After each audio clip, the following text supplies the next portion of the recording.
about what research, how research is understood more generally in both the academy and in professional life. So I think another way that you can start to help shape your project, or give you a project direction, is to think about it in relation to the generally accepted categories that research fits into. Even though in the generally accepted categories that research fits into, research in art and design tends to sit rather uneasily. So again, this might not be immediately helpful, or it might be, but it might enable you to say, okay, was my research fit into the landscape of research more generally?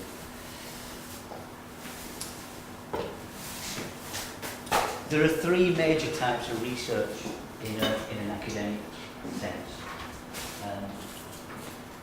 and these are usually referred to as basic research, applied research, and clinical research.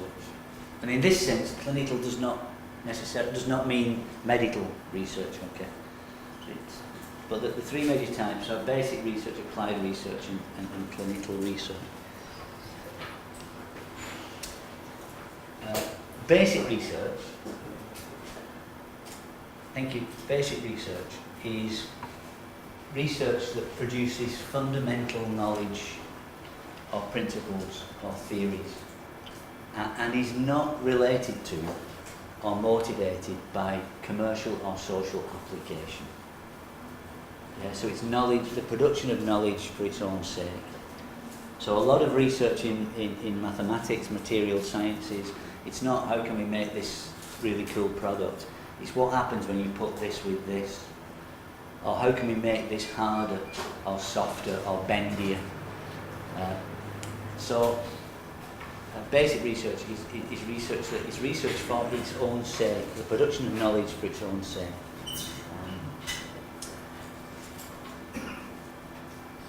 Very common in mathematics and physics and chemistry and material science. Applied research is research that tries to produce knowledge that can be used to solve general classes of problems. Yeah, so Mohammed's research might be applied research because he's trying to think of ways of changing the general problem of design education in a Pakistani context. Yeah. You might approach a social problem not as a particular issue or with a particular place or community, but a general set of or a general class of problems or issues that can be engaged with. So when you do applied research, you tend to say, you tend to ask general questions. How can doors be made more easy to use? How can public transport be accessible to disabled people? And all those kind of general classes of problems. In the theory of research, clinical research is research that's directed at a particular case. Particular instance or a particular case, a particular kind, not a kind of problem, but a particular problem.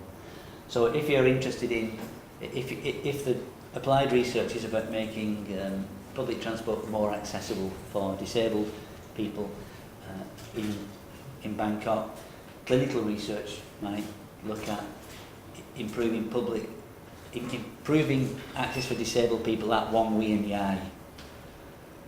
With the very particular and specific problems that this station has or doesn't have. So there are three main, in the academy, there are generally speaking three main types of research. The basic or the pure or the fundamental, the applied and the clinical. These two are often mixed up a little bit. And so people often talk about this when they mean this and this when they mean this. But it doesn't matter so much. Just be aware of the fact that your research could solve a general class of problems facing communities in low-income communities in Bangkok, or it could deal with Gadijin or Yawarat, which would be a clinical research project. So again, I think that the thing here is to start to think, where does my research fit? Am I producing knowledge for its own sake, or am I producing knowledge that will deal with a class of problems, or am I doing research into one particular thing, and the knowledge is specific to that particular thing? So examples of those things might be for pure research, a material scientist might explore the properties of a particular metal. So they might look at the nature and properties of steel or a steel alloy or whatever, and they'd be bending it and heating it and freezing it and combining it with other things, and they'd be saying, hey, look, it's bendier now, or it's harder now, or it's more reflective now. This is really interesting. Ooh, let's make it even more reflective. So they play with the material properties of the thing in order to understand them. In applied research,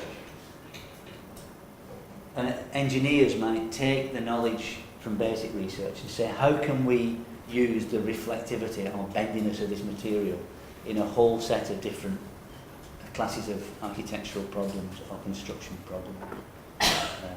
So this bendy material is really good for doing bridges, so we can use the bendiness of it for doing bridges. Or this shiny material is really good for thermal insulation because it reflects the sun, so we can use it in that sense.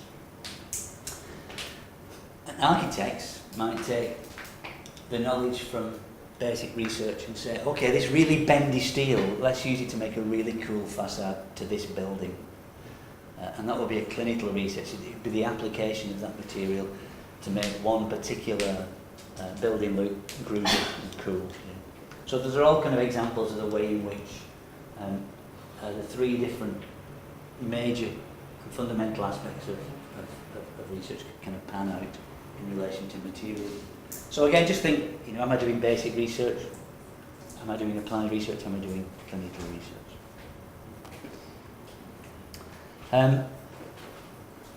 None of those directly relate to research in art and design. They relate a little bit more to research in architecture, and I think the reason for that is that architecture has been within the university system for almost as long as the university system. So of all the creative disciplines, architecture is a profession, and it's got this huge history of academic life and practice. The other disciplines, graphics, industrial design, are products of modernity, and they tend to have an uneasy relationship to these notions of research.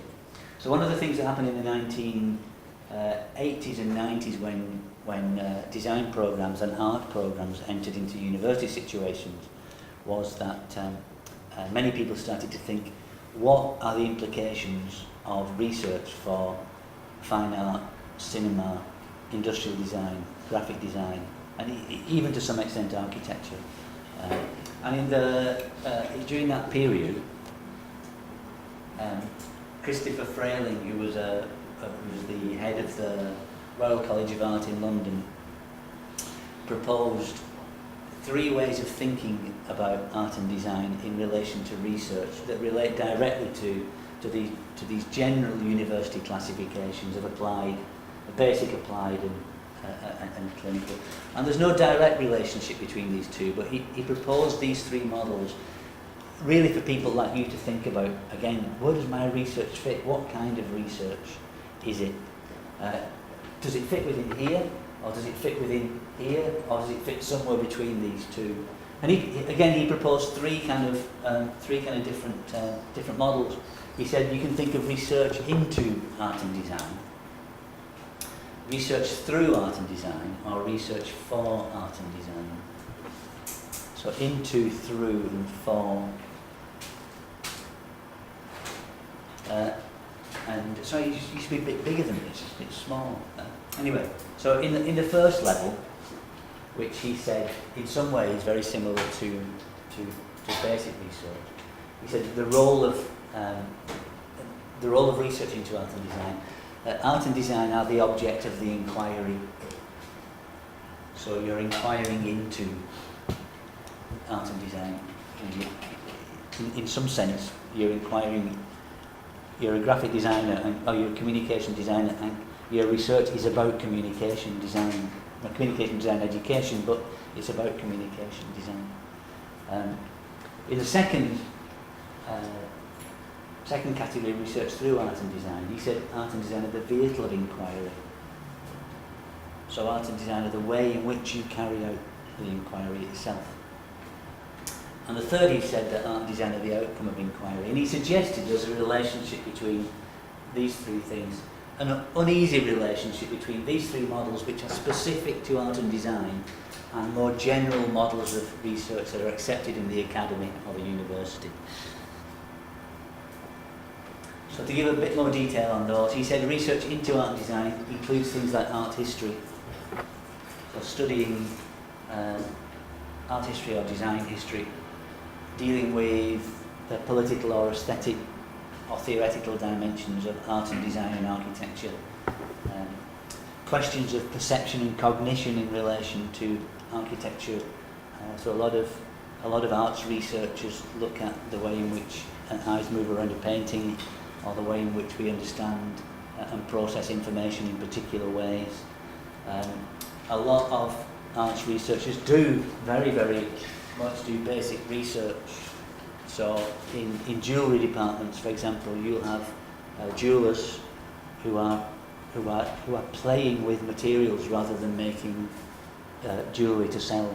Similarly, in many fashion departments, you'll have fashion designers who are researching into the properties of materials and exploring the properties of materials. Again, not so that they can make new fashionable clothing, but so that they can understand how the materials might be used.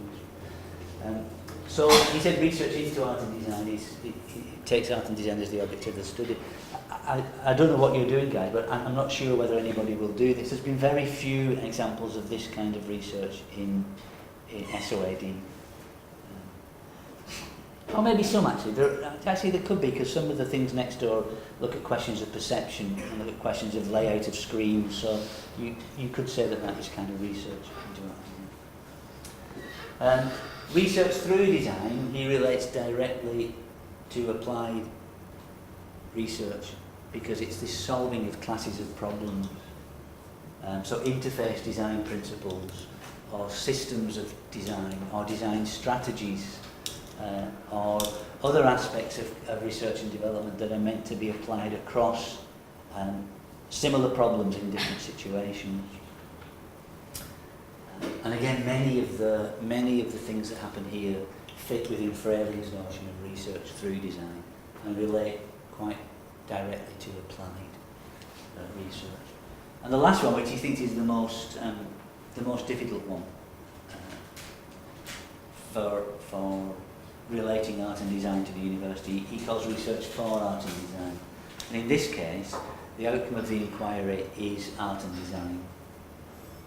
And this is the biggest difficulty within relating research to academic relating art and design inquiry to academic understandings of research. So in this case, very similar to practice-based research, the outcome of the research is a painting or a sculpture or an installation or a film or a movie. And he tries to give that some academic credibility by relating it to clinical research. So an example of that in the field of graphic design, for example, might well be that a basic research in graphic design would look at questions of legibility in relation to typography. What makes some typographic forms more legible than others? And there's a whole body of basic research or research into art and design that looks at the legibility of forms, the legibility of colours, the interaction of different colours and the emotional effects thereof, the readability of information, the particular ways that visual structures can be processed according to how they're organised, the use of diagrams to help thinking, and all that kind of stuff. It's research into art and design. It's basic research because it's research which is about knowledge that is not necessarily applied. Research through art and design, or applied research, in this example, might be the application of that knowledge to produce wayfinding systems in a metro system that are legible, easy to use, can be read whilst moving, so a whole set of things where the knowledge gained in pure research is applied in some way to a class of problems. In this case, 50 stations and the Berlin metro. And clinical research or research for art and design might be the production of a book that uses the knowledge that is being gained there, or not, but uses the typeface that has been developed through this process of research to produce a cultural product which is hopefully interesting and valuable to someone in some way.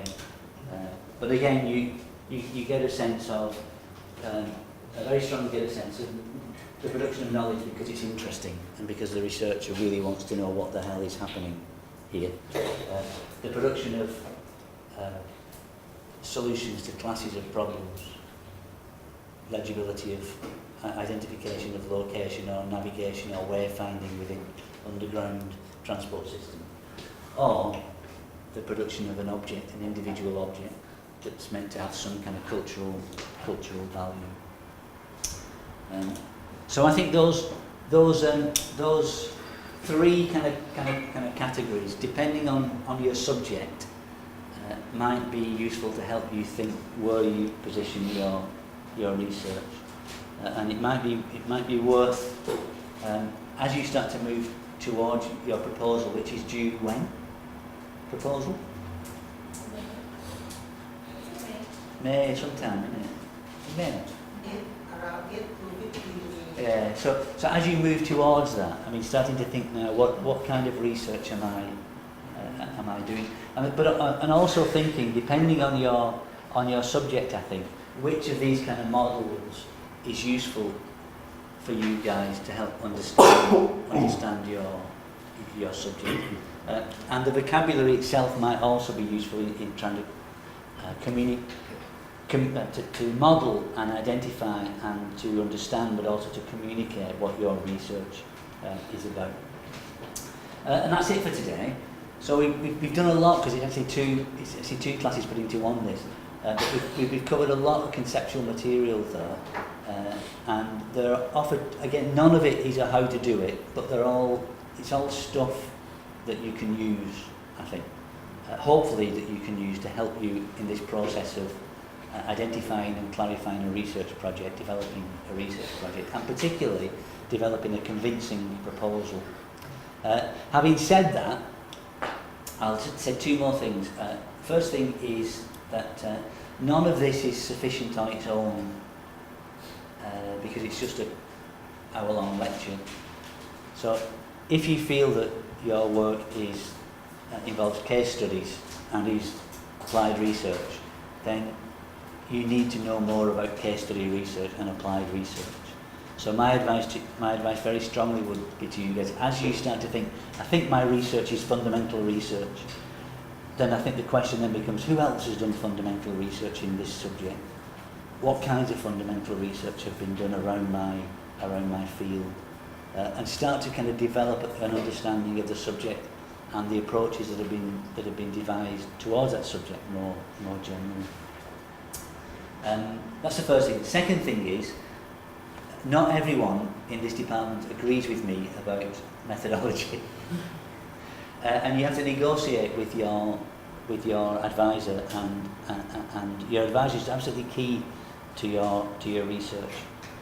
So I'm not presenting this as the truth, but it is things to think with. And if your advisor says that I'm a big fan of design thinking, I'm not, but they are, then it's something that you should be aware of, and you should be able to work around and to make sense of yourself. So none of this is meant to be here's some knowledge, it's true. It's meant to here's some things that you can think with, and they might be more or less useful to you now or as you move through your research. So, boom, where are you?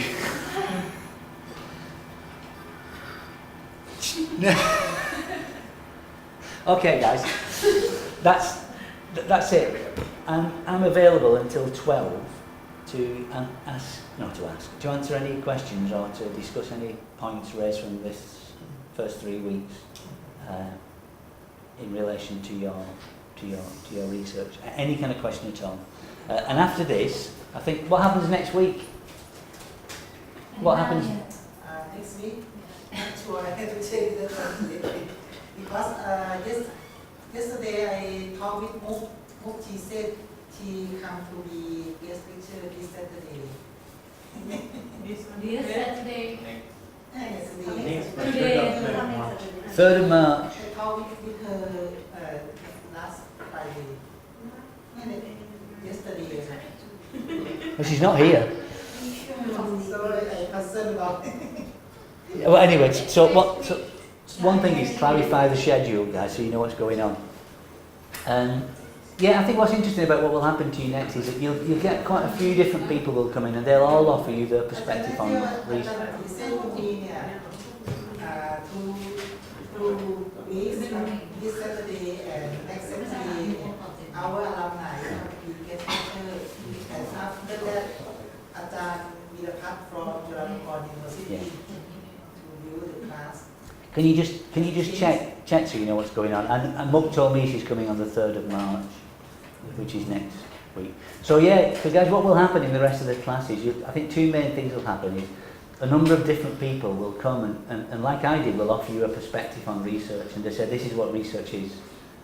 Your job is to understand that and to think what it means for your project, not just to take it and apply it, but to say what does it mean for my project, what can I learn from this person, what is useful to me, what is not so useful to me. So you get a number of different people who will offer you research perspectives. You'll also get a small number of alumni who will come and talk to you about their research methodology. Who's coming? Muk and who? Muk and many. Oh, many. So I think. So I think you'll maybe get a person from each track or each of the tracks that are here. So you should get an overview of the range of different possibilities that there are for designing methodologies. My strong advice is when Muk comes next week, who's visual communication, and talks about an experimental methodology using photography and the theory of psychogeography, my strong advice is don't go, this is visual communication, it's nothing to do with me, but just say, what might I learn from this approach? Similarly, if you're visual communication, what might I learn from lighting design's approach to scientific inquiry? So keep a really open mind as you encounter all the ideas, whether they're delivered by Ajahn or delivered by other students. And that's it. Thank you. Thank you. I'm free.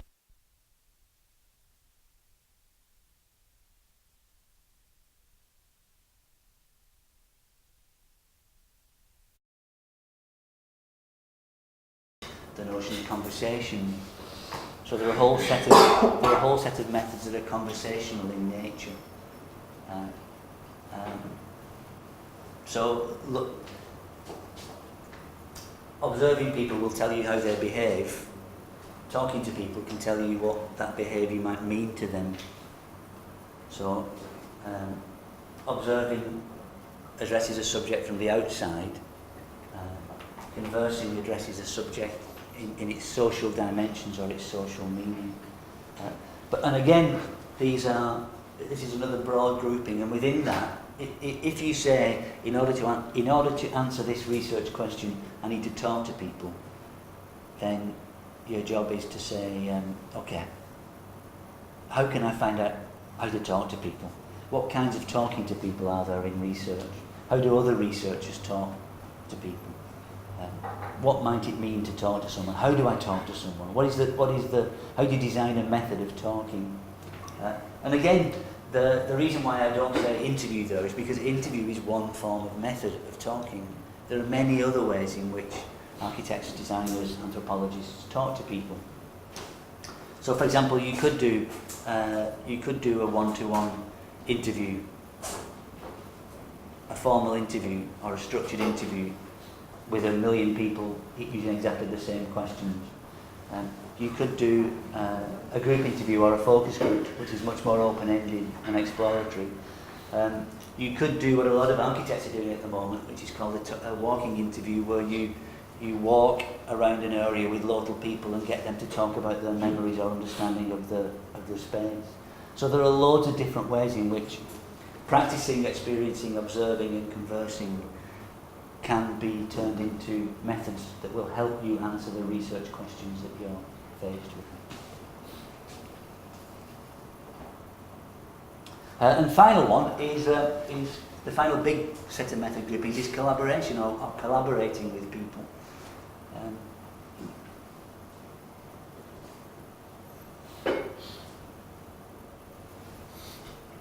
And this throws up a whole set of questions again. There are multiple forms of collaboration, multiple ways in which you might devise methods that don't observe people or talk to people or get people's experience, but actually work with people in order to produce knowledge. And again, there are a whole set of research traditions, not one or two, that try to set up or try to imagine research as a collaborative or cooperative project in which the researcher is not an external expert, but is an equal within a process of production of knowledge or production of change. So a couple of the things that people said, like Job said, the question of advocacy, fits very much within this notion of research, which is working with people, with communities or individuals or businesses or whatever it is, but it's a kind of cooperative or collaborative approach. So here are some general methods groupings. Now, the usual way to divide research when you do a research methodology class is it's qualitative or quantitative. It's either numbers or qualitative or qualities, and that's a useful division. But in my experience, it's not as helpful as thinking in a more general sense. Do I need to look at this? Do I need to talk to someone about this? Do I need to work with someone about this? Do I need to experience this myself?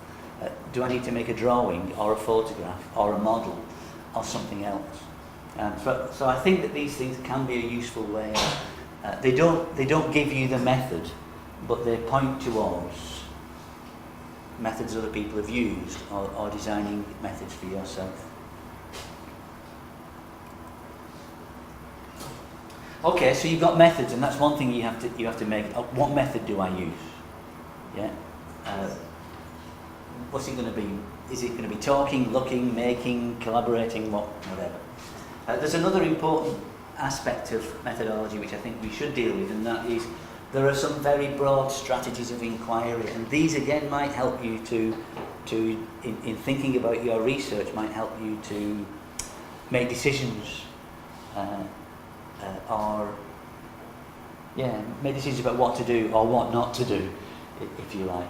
And the broad kind of ways of conceiving of research, and there are also ways of conceiving of research that are widely accepted across different disciplines. So each of these things might give you a way not just of understanding and designing your research, but also talking to other people about it. So there are a whole set of strategies of inquiry that you might draw upon. For example, you might draw upon case study. So your project might be a case study of design education in Pakistan. And a case study, in general, is an empirical inquiry into some phenomena. So it's empirical as in it observes and engages with a reality, social or cultural or scientific reality, a person, event, a debate or project or something. But it's an inquiry into a particular case. Yeah. So your work could be a case study. You could draw upon a qualitative approach to research.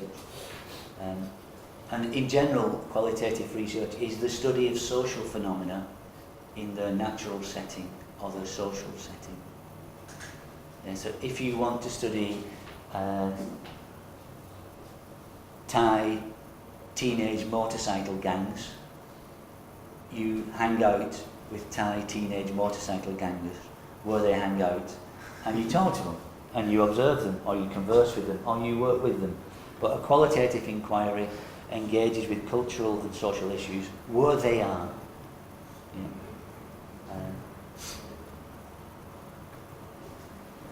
So ethnography, anthropology, social science, a lot of architectural social research, a lot of design social, in fact a lot of everything research at the moment is qualitative.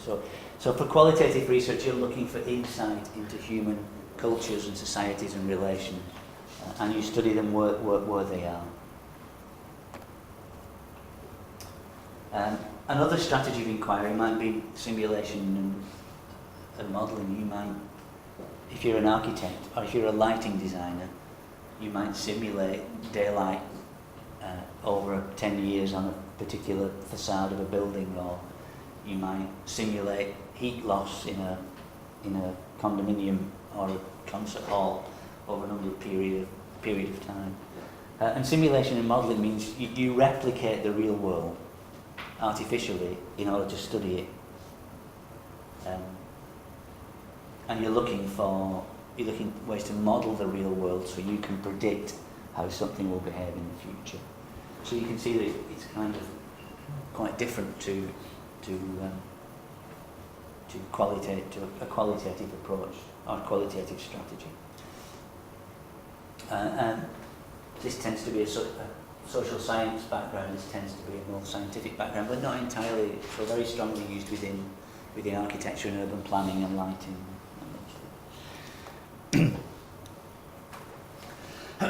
Excuse me. Another strategy of inquiry which is widely used elsewhere, not so much in Thailand or in Asia, is the notion that a strategy of inquiry could be practice-based. And the visual communication students tend to work using this approach to this strategy, this research strategy, and that is you inquire by creating a cultural product, and you theorise that cultural product. So you make movies, or you make a photographic series, or you make a book, or you make an art exhibition, or you make an installation, or you make some kind of social intervention, and then you theorise the meaning of that in society in some way. And the knowledge produced is in the work rather than separable from the work. To some extent, I think, given who you are, there should be some aspect of practice-based inquiry in all your work, but it tends to be the visual communication students who at the end, the book is less important than the photographs. So the cultural value or the kind of novel cultural apprehensions created by the work are more important than the knowledge, which can be separate from the experiment. Another common strategy of inquiry is action research.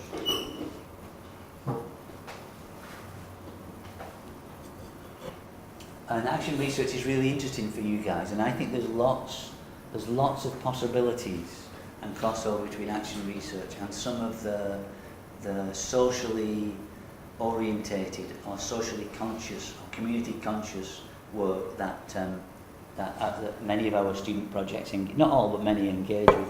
So when you do action research, the purpose is not to generate knowledge, but to generate change.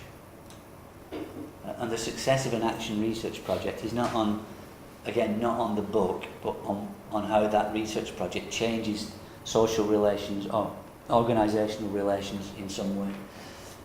So the purpose of action research is to make change by working with a group of people where they are, and helping them to identify problems, solve problems, make changes to their lives or the way that they work or live in some way. So many community-focused projects can draw upon the much broader experience of a strategy which is based on action, doing things and making change happen. So again, I think Job's work and Hung to an extent maybe with this notion of was it collaboration or equality or whatever it is you said anyway, but there's a sense in which there's a way of the researcher not observing a group of people and saying this is the knowledge I produced about this group of people, but but working together to make some change. Like, for example, we could work together to fix the air condition. No, we could work together to fix that printer in that room. And if at the end of next week we had a new printer that worked all the time, then our action research would be a successful action research. Or we could simulate and model why that printer never worked for 5 years and predict into the future. Or we could do a painting, an oil painting of how angry that printer makes me feel when it doesn't work. Or I could interview you about your experience of using the printer this morning to find out what it... Anyway, you get the impression. So action research is again another... and I think each of these things are strategies of inquiry in as much as the things that you can borrow from or draw upon. They each contain knowledge, methods, approaches, theory that you can use to help within your own work. A couple more. Again, within the natural sciences, this is a particularly important strategy of inquiry, is to do an experiment. So a controlled observation of variables that tests a hypothesis on. So again, if any of you are natural scientists, if any of you are engineers, or if any of you are even computer engineers, you'll be aware of this as a strategy of inquiry, which is to perform an experiment in some way. So your research could be experimental. Another strategy could be critical and cultural or historical inquiry. You could try and interpret critically and theoretically social phenomena or cultural artifacts. And in general, cultural and critical strategies are to be found in history, theory, and criticism. And again, these have their own methods and approaches and ways of working that you can draw upon. So if it's important for you to understand the historical situation related to your work, then maybe you have to draw upon this kind of tradition or this strategy. And finally, and I think the most important one for you guys, is mixed strategies, because the reality is that the kind of research that you do it's very unlikely, I think, that you'll do an experiment on its own.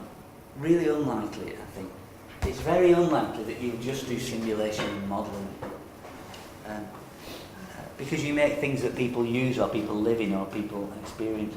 So it's much more likely that when someone says, talk about your methodology, you're likely to say something like, it's a practice-based inquiry, but it uses qualitative research interviews and draws upon Marxist critical theory.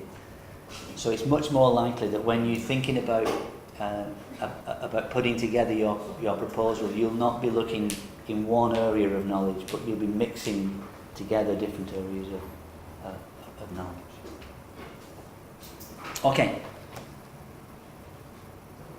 Oh yeah. So most, if not all, most of the projects that if you look next door at all those orange books, and you look in the methodology chapter, you'll find in almost every case that they draw from qualitative research or from action research or from experimental research, and they mix together the research in order to carry out their inquiry.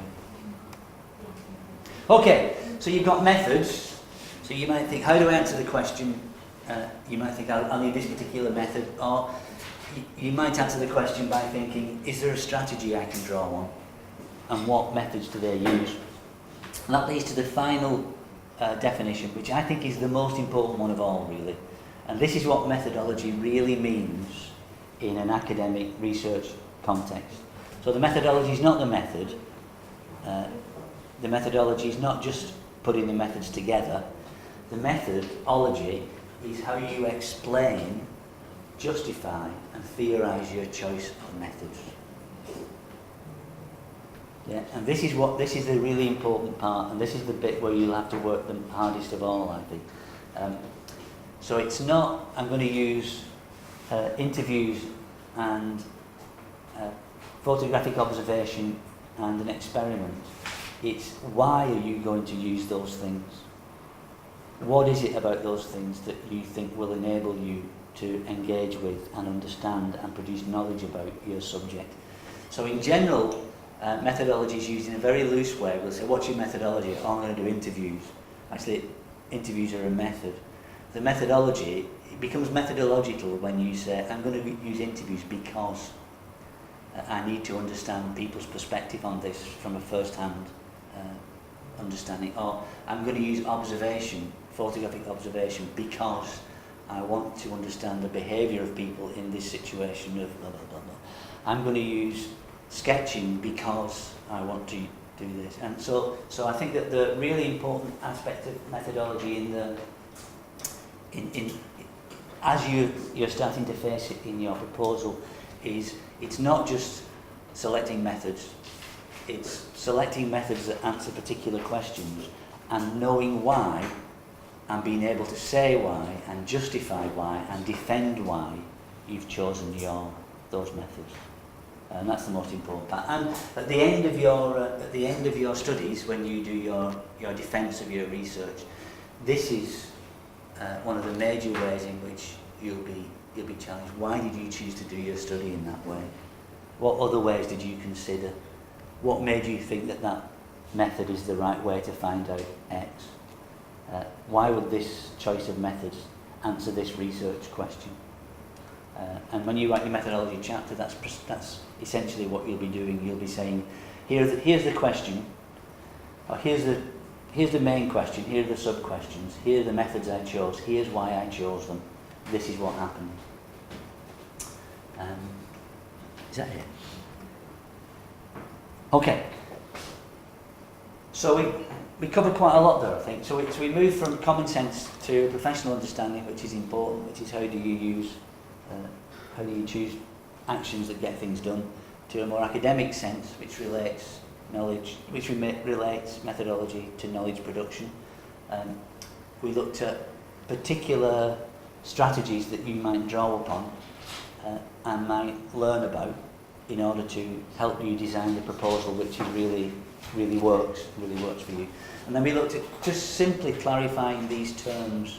And again, I think this might help you to make sense of the process of writing the proposal. That what you're looking for in your proposal is the selection of methods as answer questions and a justification of the selection of those.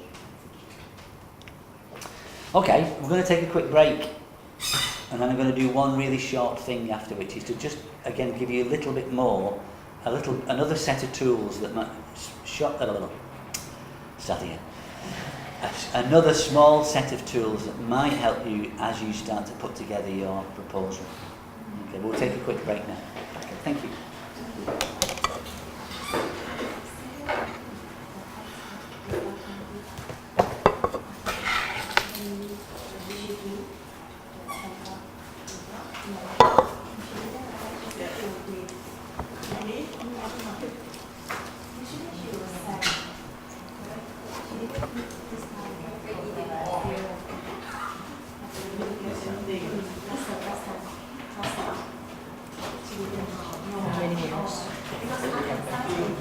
How many what? Half an hour. No, I'm not break. Oh, break. 10 minutes. Okay, done.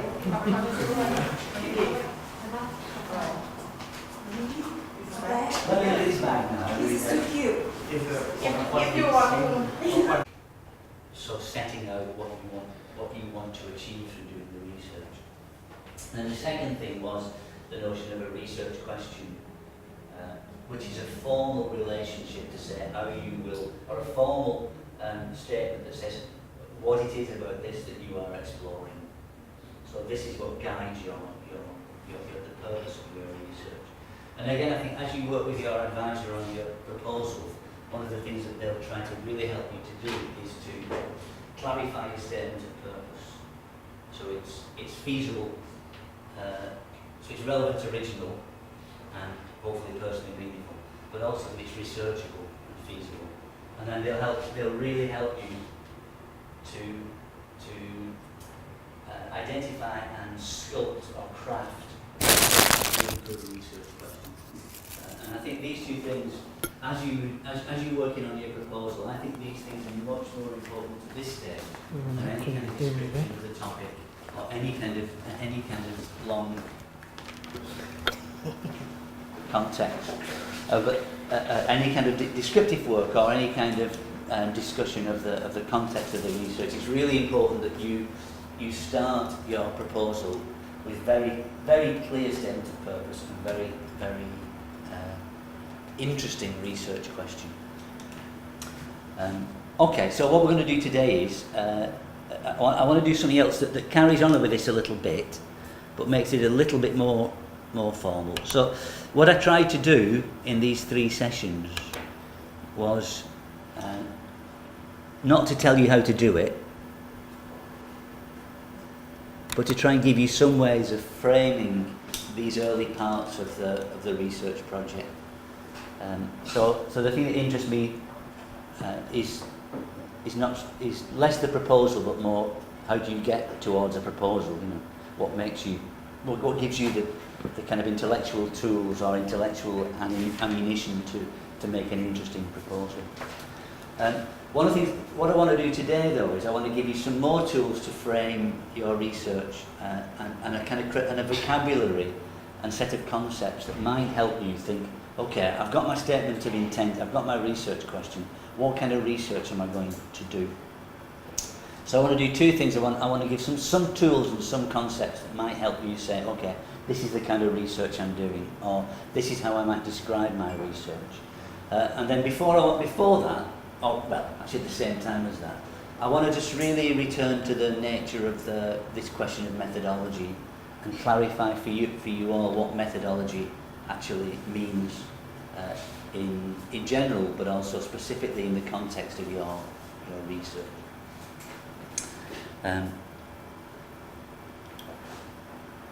So we're going to look at methodology in general, we're going to look at different research strategies, different research tactics, the question of methods and the question of project types.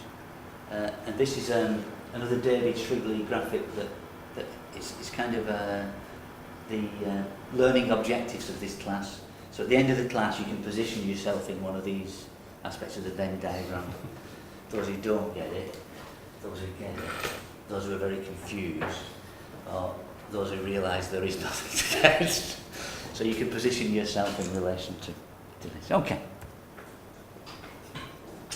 So this is a research methodology class, so it seems to me that someone should engage with you, or get you to engage with the idea of methodology. So we want to look at what we mean when we say methodology, or when your advisor says to you, talk about your methodology, that you know what it is that they mean, or she means, and you know the kind of parameters of that term, and how it relates to your research. So what is methodology? Well, there's a danger, I think there's a real danger in contemporary design of fetishising method and methodology. And by that I mean there is a massive, huge movement that tries to reduce design to a set of methods, and it's bullshit.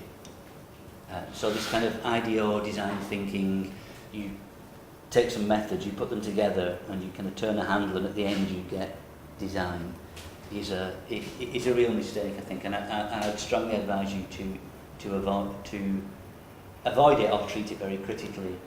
And one of the founders of the design methods movement in the 1960s, Christopher Alexander, said that the study of method by itself is always barren or empty or lifeless.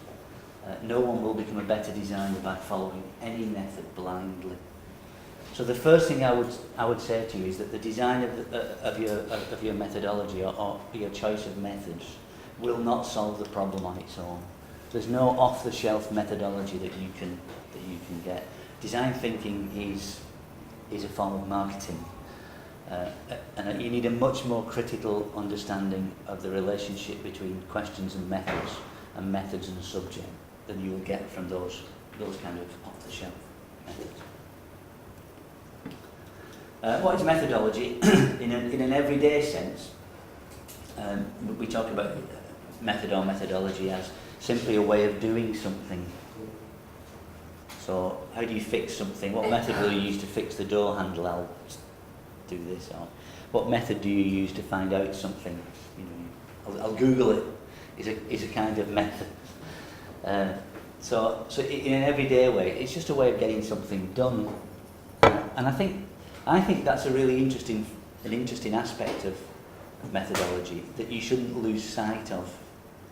That actually that methods, and I'll clarify the difference between method and methodology a bit later, but in an everyday sense, it's anything that you do that gets something done.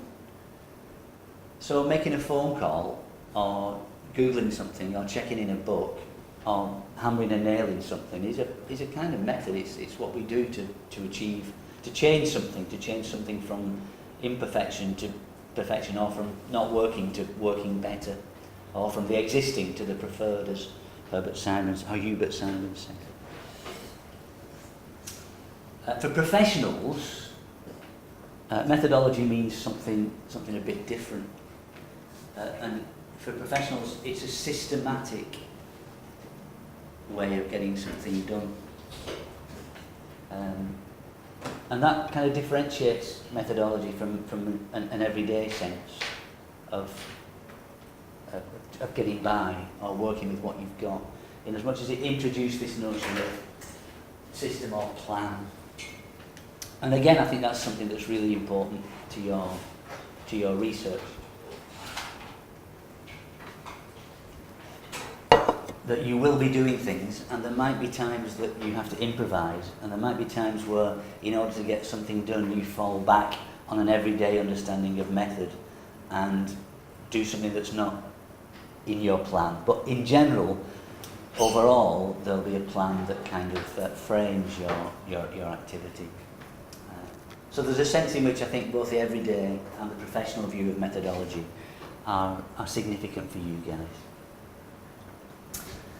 Is methodology in an academic sense? Of course, it's much longer than in an everyday and professional sense.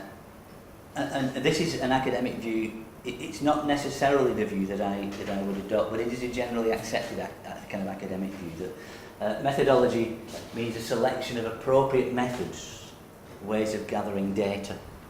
So a method is a way of understanding something, gathering data, and how you interpret that data. So a very conventional academic view of methodology is that it's a set of methods that you hypothesize or imagine will give you the means to answer the questions that drive your research. And again, there's a very strong element of truth in this, is that a method should always be a response to a question. So when you develop a research question and you develop sub-research questions that you need to answer in order to answer your main question, your job as a researcher is to ask yourself, what is the best method to answer that question? And that's why I'm very suspicious of this kind of design thinking, post-it note, brainstorm, let's use this method. Because it assumes that certain methods work in every situation, and it reduces a kind of responsibility view to really interrogate the question and ask, what is the best method? What is the best way of answering a question like this? And again, when you write your proposal, I'd think really carefully about that point, because the method should really relate directly to the questions that you ask.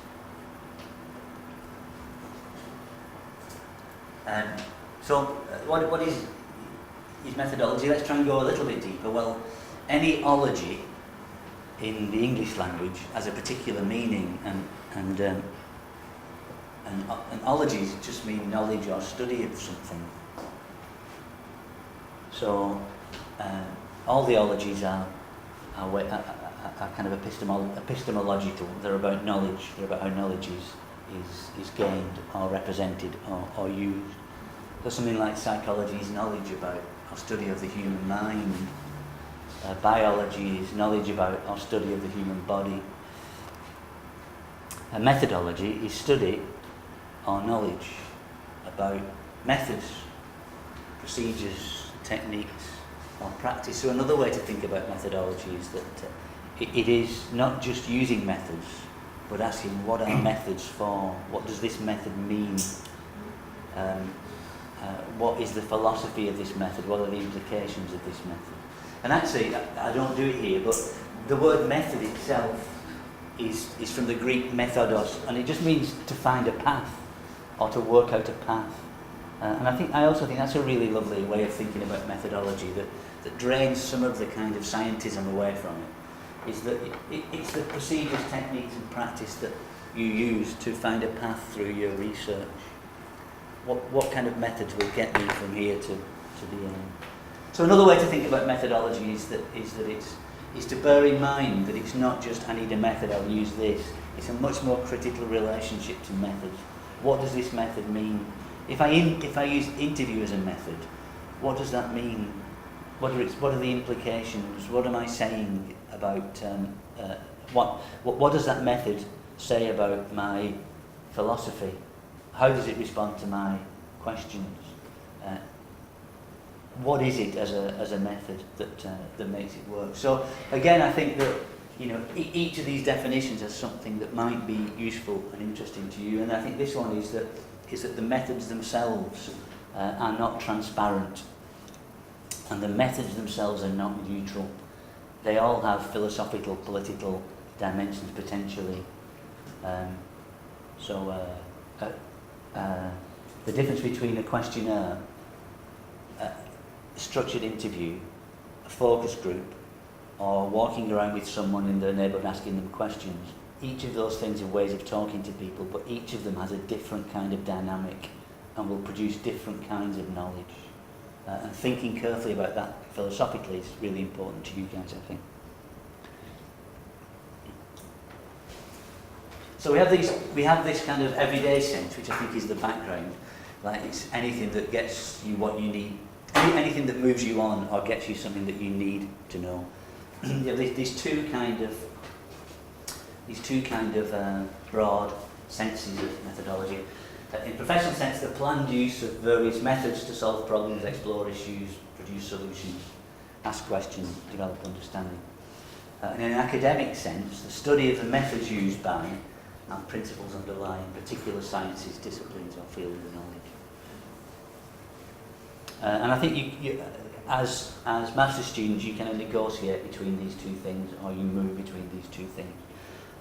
In one sense, because you're all doing research, but you're all doing research that will be project-based, I imagine. I don't think there'll be any historical research or any critical theory, for example, but you're all doing practical research. So in that sense, you'll be drawing upon this professional sense of I need a method to do this.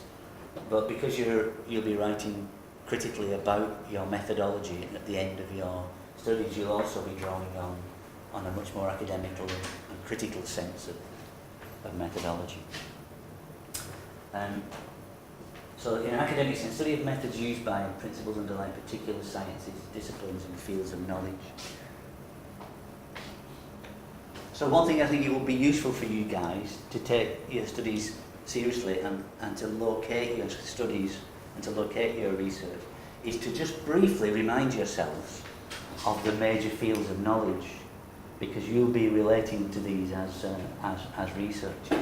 So the major fields of knowledge are within the university and beyond are the natural sciences. So one of them is natural science, and some of you might draw upon aspects of natural science approaches. So physics, chemistry, biology, that's a major field of human knowledge. Social sciences.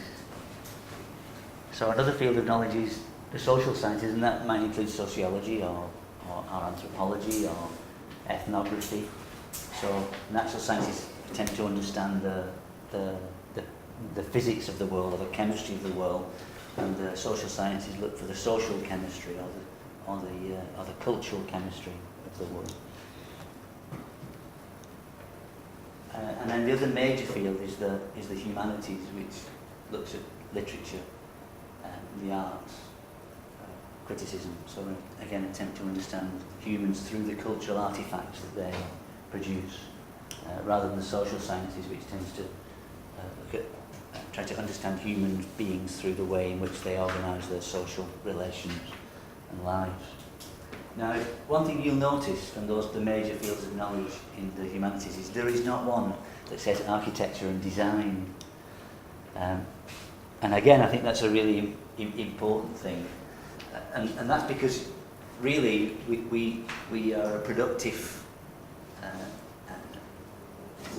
a productive or a knowledge production or a cultural production or a creative production aspect of the university, relatively new to the university system. And we sit in an unusual relationship to the other major fields of knowledge. That is, you all, based on your background in film or architecture or graphics or interiors, you all have your discipline-specific forms and means of inquiry and forms and means of production. So you might draw or make models or do plans or make prototypes or take photographs or write, and all the things that you do that physicists don't do. So the kind of visual and material thinking that is fundamental to the creative disciplines. But you also frequently draw upon bodies of knowledge and fields of knowledge beyond art and design. So there's a kind of sense in which there's a very improvisational and pragmatic aspect to methodology in creative practice. And it's very likely that some of you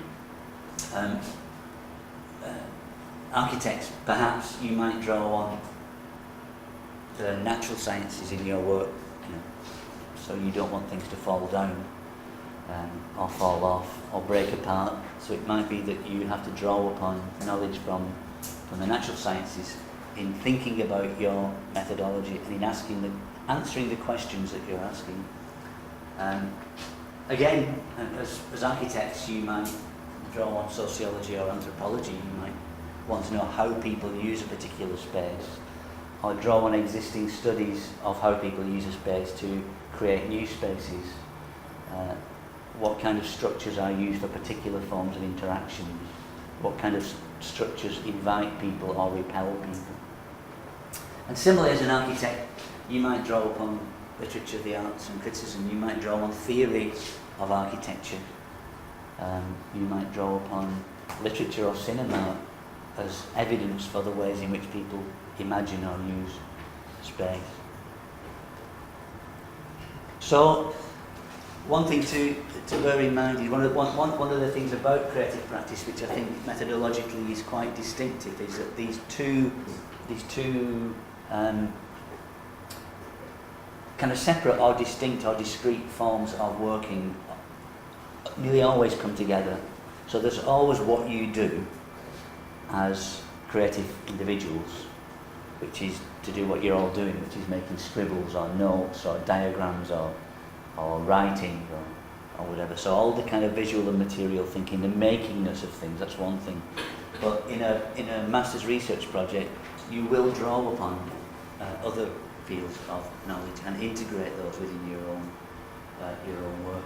My strong advice to you at this stage is that don't forget who you are when you design your methodology. So again, my massive criticism of the design, of this whole issue of design thinking, is that I think it forgets what designers actually do, which is to make things in order to understand things.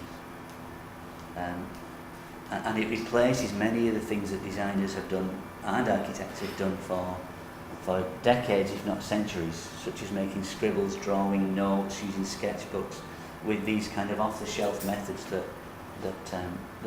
tend to be uncritical, I think, in some way. So my advice is, when you design your methodology, don't forget what it is that makes your discipline unique and special. And that is, I think that's a general problem, I think, but it's also a specific problem in this institution. which is a science-based institution, technological-based institution, and tends to not understand the particular forms of thinking and working that artists and designers engage with, and tends to overvalue positivistic, logical, systematic, natural science approaches to the production of knowledge. So there is a sense, I think there's a very strong sense in which the university or the institution doesn't understand making a sketch as a method. It sees an experiment as a method. But for you guys, the reality is that's how you know, and that's how your ideas and thinking develops. So one of the things you'll be challenged with is how do you identify relevant material in the humanities or the social sciences or the natural sciences, and how do you make sense of it and integrate it within your form of inquiry?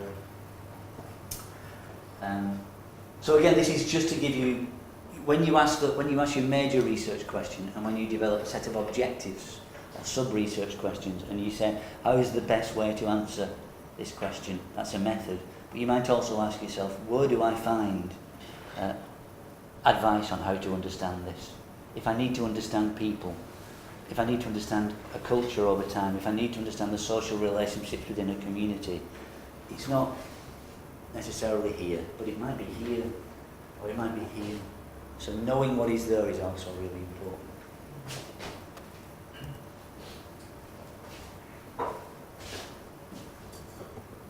Okay, so that's the kind of background again. So there's some things to think about there, and some things that will hopefully be either helpful now as you're trying to conceive your project, or be helpful in future when you're faced with the reality of carrying out research, which is always more difficult than your plan will lead you to believe. So I think it'd be interesting to clarify some terms. Now, the assumption I'm making, and I might be wrong here, so feel free to tell me if I'm wrong, is that you will all be making some form of creative production project. So, and I mean creative in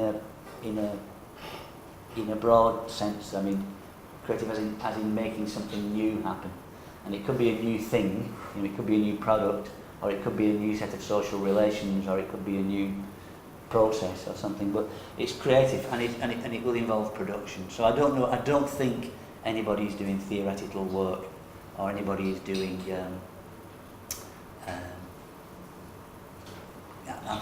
pure anthropological research or social science research. The research that you're doing is in order to help you to make something, or to make something happen. So that's my assumption, and I thought it'd be useful just to clarify some terms that might help you again separate out the concepts that methodology includes or hides, and when you're when you're writing your proposal, might help you, give you a vocabulary and way of thinking about what you need to do. So I think within methodology generally there are three nested moments, and these are often, even though they're terminologically and practically quite different, they're often confused within the terminology that we use. And actually I've been using terminology very loosely all the way through here, but I'll try and move beyond that a little bit. So in general, when you talk about methods, you're talking about specific tools or procedures or a process or processes. Yeah, so a method is a specific tool, a specific process, a specific procedure. So doing a survey, or observing, or interviewing, or sketching, or photographing,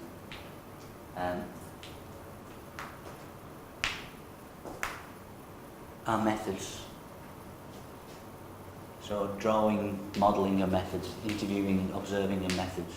Any specific tool or process or procedure that you decide to use or design to address a particular question or to understand a particular part of your topic is a method.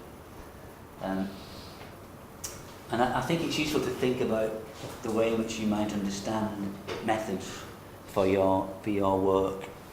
Now, I don't know how this will be picked up on later in the class, So I think maybe not at all. So in some sense, this is meant just to give you again a little framework when you think about in what ways can I answer a question in a general sense.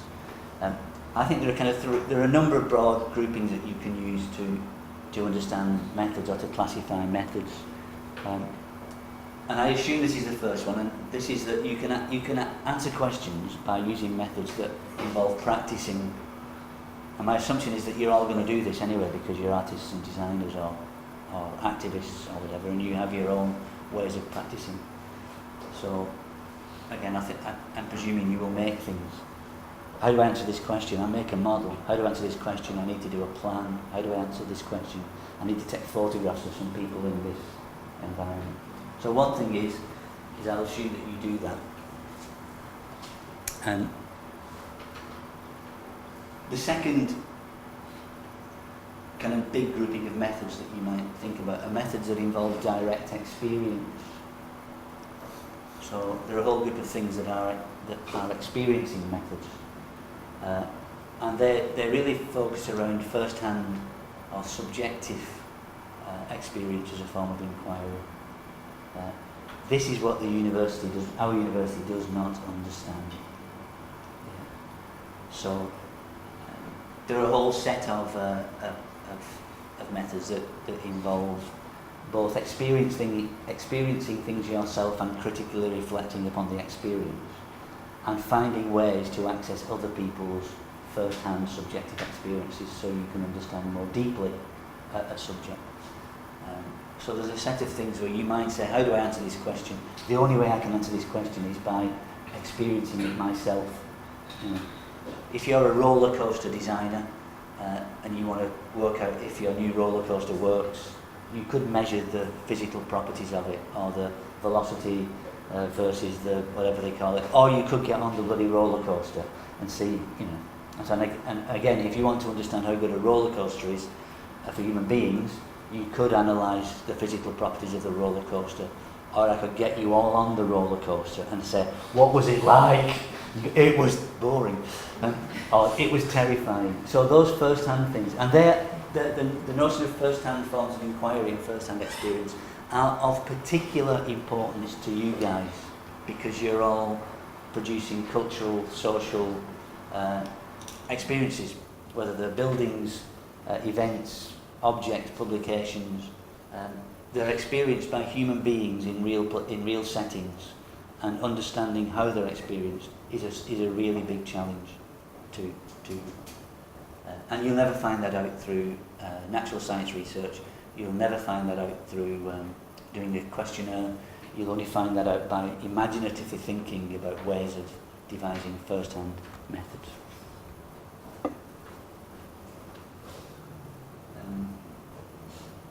Again, another big set of methods are to do with looking or observing people. And this is common to all the major fields of knowledge, actually, I suppose, that as a natural scientist, you observe natural phenomena and try and work out what is happening. As a social scientist, you observe people in their real habitat and try to work out what their culture means. As a novelist, you might observe people's behaviour and write about it in the form of a novel or short story.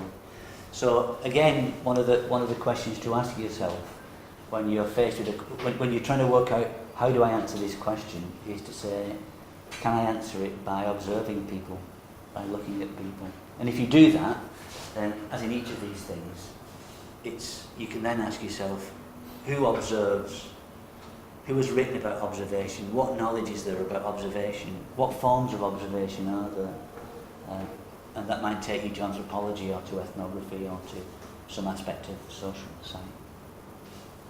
Another grouping of methods, which again is really important potentially to you guys particularly,